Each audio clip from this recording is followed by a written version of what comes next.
Беше тоа на 8 јули 1920 кога почна санација поправка на камениот мост во Скопје.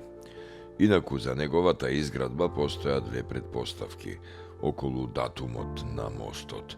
Според првата, која е потврдена со археолошки проучувања, тој бил изграден во 6 век, веднаш по катастрофалниот земјотрес во 518 година, во текот на градежните активности кои биле преземени низ целата империја од страна на императорот Јустинијан I.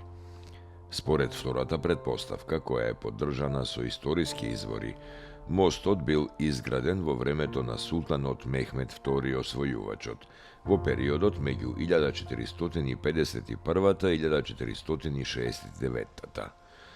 Мостот денес се смета за символ на градот Скопје и е главен елемент на грбот на Скопје, кој пак е грб наслика на знамето на Скопје во жолто-златна боја.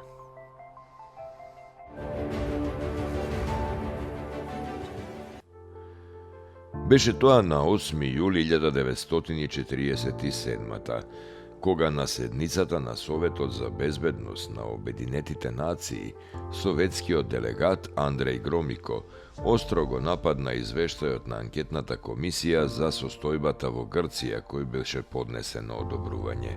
Во предложената советска противрезолуција, покрај другото се барало грчката влада да ги преземе неопходните мерки за отстранување на секаква дискриминација на граѓаните од Македонија и на албанската националност и да им даде можност да го говорат својот мајчин јазик и да ја развиваат националната култура.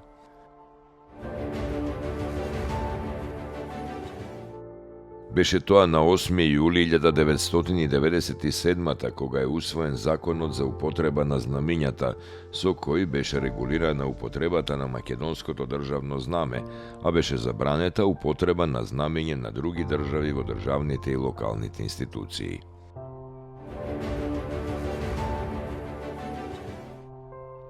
На 8 јули 1977 година Собранието на Социјалистичка република Македонија го прогласи законот за распишување јавен заем за изградба и реконструкција на патиштата низ Македонија.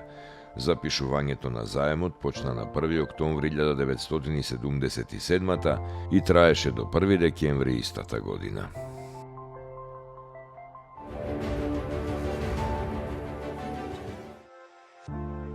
На 8 јули 1998 година почна изградбата на патот Стоби-Неготино.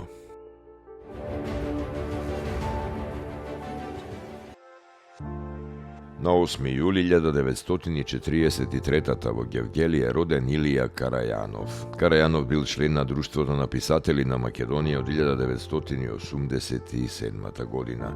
Работел како професор во гимназијата Јосиф Јосифовски во Гевгелија.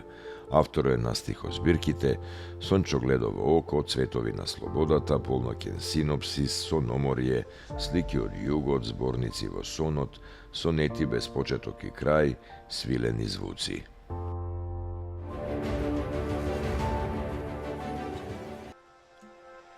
На 8 јули 2010 година почина Крум Томовски, македонски академик, архитект и конзерватор. Тој е основач на Заводот за заштита на спомениците на градот Скопје, бил председател на Архитектонската академија од незиното основање во 1997 до 2000-та, шеф на архитектонскиот оддел на Архитектонскиот факултет и угледен член на МАНУ. Напишал голем број студии и статии отпечатени во стручни списанија и во дневниот печат, објавени во земјата и странство. Учествувал во редакции на повеќе публикации, бил член и одговорен уредник на годишниот зборник на техничкиот, подоцна на архитектонско-градежниот факултет, член на редакцијата на публикациите на Заводот за студии и проектирање, на списанието Културно наследство, на зборникот за заштита на спомениците на културата, издаден во Белград, на публикацијата Дрвото во архитектурата и скулптурата кај словенските народи, проект на УНЕСКО, како представник на МАНУ заедно со други соработници.